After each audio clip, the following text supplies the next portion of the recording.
Are you planning to do anything for Valentine's Day? Well, if so, I have a couple of DIYs that I've done in the past that will look super cute on Valentine's Day. Let's check them out.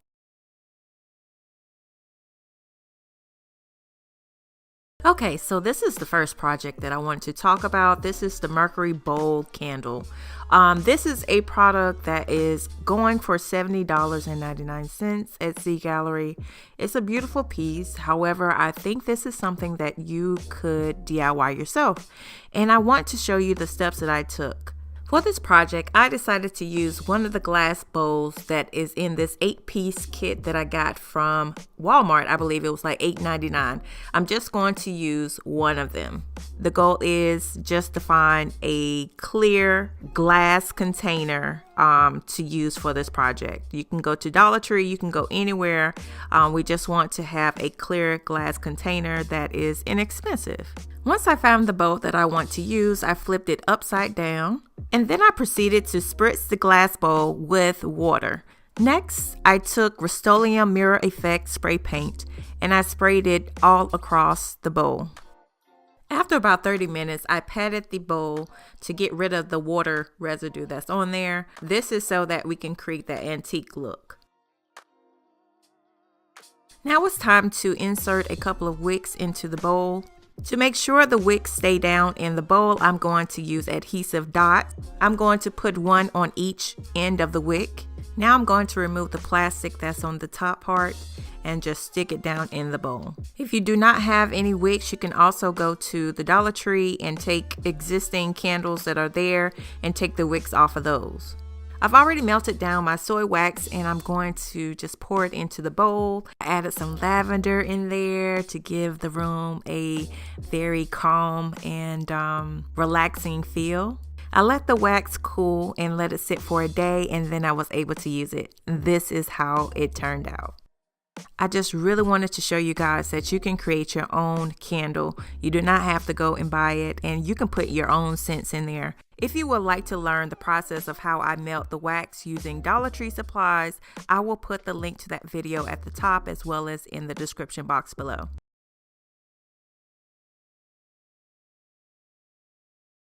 I'm going to use this clear vase, and what's different about this one, it spreads outward at the top, which is really nice. I'm also going to use these wall stickers. They have some on the front as well as the back. I've already wiped down my vase with alcohol and removed any stickers that were on it. So now I'm just going to apply it in the center of the vase and make sure it is completely flat. You can stop here and just have one sticker, but I want the entire vase to be covered in stickers. And I'm even going to use the pieces that are in the middle. Okay, so here's what I put on my vase. I tried to fill in all the spaces. I decided to use this Rust-Oleum Mirror Effect spray paint. I absolutely love the spray paint. I've used this on several projects. So it's really not much to it. Just gonna lightly spray. Sometimes you might have to come back and do 2 coats.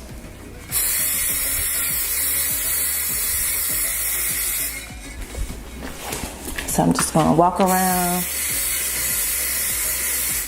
Okay, my paint is dry, and the next step is to remove these stickers that are on there. So I'm just gonna slowly pull that off and then show you guys what it looks like in the end.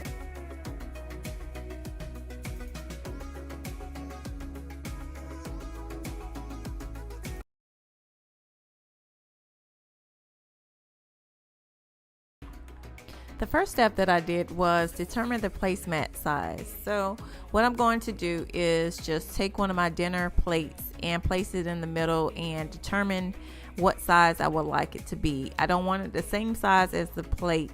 I just want it a little bit bigger. Once I made my marks, I just cut out that area. Next, you want to fold the paper over to one side and then fold the paper over again. Now I'm going to take the edge of the plate and trace along the side to make an arc. Now I'm just going to cut along the line that I just created. Let's see how the shape turned out. If you decide to do this, don't worry about it being perfect. Yep, I think this is a great size for the plate. You can make any shape that you want.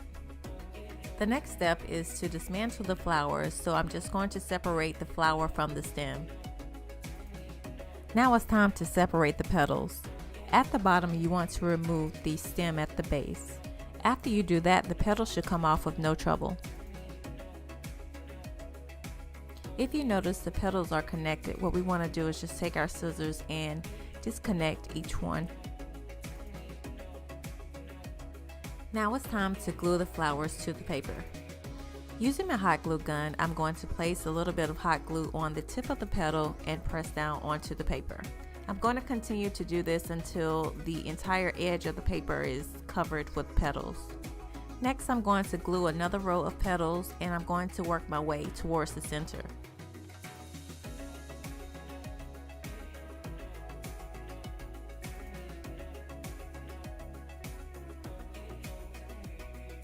After I finished, I went back through and filled in any spaces.